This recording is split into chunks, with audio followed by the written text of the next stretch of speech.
So the book, which you mentioned at the beginning, is kind of being present with sadness and with other difficult emotions, and just having a little spaciousness around them. And that the self-care piece is also really important. So skillful action, seeing when there's hatred there, and not wanting that to be the source of my action in the world.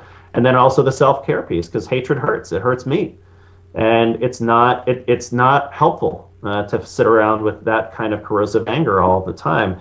It doesn't make me a more skillful advocate. So, this can easily slide into that kind of lazy narcissism, like, oh, I don't want to feel anger because it feels bad. That's not what I'm saying. Doing the work that I do on the political side, it would be easy to feel nothing but anger all of the time, with a little bit of fear and hopelessness. And as we said before we started, cycling through the 5 stages of grief with denial and anger and bargaining and sadness and a little bit of acceptance, and then it cycles back through. So I think in order to be effective in the long term, this is going to be a marathon. 4 years is a long time. 8 years is an even longer time. We do need to use the resources that we have for ourselves, so that we can then be of service to others. Mm-hmm. Now, some people would say, you haven't told me anything I didn't know. I know that, hatred is ultimately bad for me, and I'm aware of that. What's the point of sitting on a cushion and pondering it? This would come from people, presumably, who don't meditate. What's your answer to that? Well, because we don't know how it's operating. It's just not. It's not true that we just know. Oh, look, there's hatred there. So okay, I'll be careful now. No, we don't. I mean, these are emotions take us over. And so, the whole point of of metacognition, whether it's meditation or anything else, and just being aware of what's happening, is to alert us to what's happening and to act more skillfully. And again, I think it's easier to see this in the more ordinary personal sense. If you're angry with your partner or with a friend or something like that, to just see that and be like, oh wow, I'm feeling a lot of anger right now. So let's be careful. Now I'll go on heightened alert about how I'm going to speak and how I'm going to act, because I see that that's there. So the point in seeing that it's there is exactly seeing that it's there. And then sure, maybe it's obvious that we shouldn't act out of anger or hatred, but obviously we do it all the time. Right. And I mean, I remember after my first meditation retreat, I was, so like the buzz had kind of worn off. I was no longer in the same zone I had been in coming out of the retreat, but still it had some effect. And I was now meditating regularly, which I hadn't really been doing before my first meditation retreat.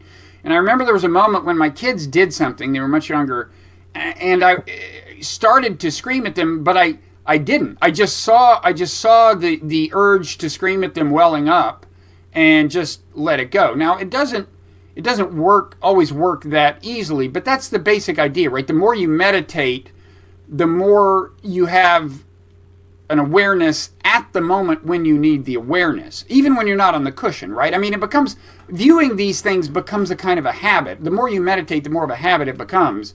And the viewing is the opportunity for intervention, right?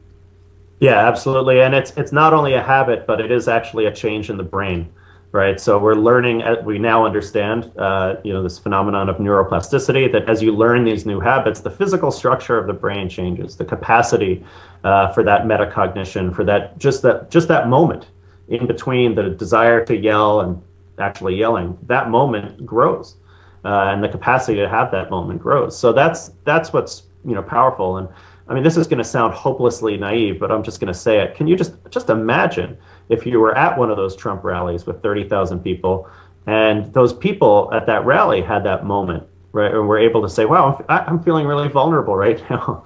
I mean, it sounds ridiculous, right? But I'm feeling really resentful right now. Maybe the target, the person that it's easiest to feel angry about, maybe I should think twice about that, whether it's the Mexicans or the Muslims or Hillary Clinton herself or whoever it is. And again, I realize how naive that sounds, but just imagine what that could be like if we had a culture that encouraged, not meditation specifically necessarily, but just that kind of reflection. And that's, yet another reason why we can be so sad that now the leader of our country is the exact opposite of that, right? Shooting off on Twitter, and the anger is seen as making the belief more justified rather than less. I mean, if you had to really have the anti-Buddha as our president, he surely is it's this guy. he is the opposite of mindful. He is so devoid of actual self-awareness in a constructive sense. He's And God help entirely us all if he ever wakes up one morning and becomes self-aware, because he'll look at this horrible emptiness in his life, that he's filled with these incredibly tacky trinkets. He'll realize that how just transparently ridiculous he looks to so many of us. yeah But I guess fortunately for him, that will seemingly never happen. yeah.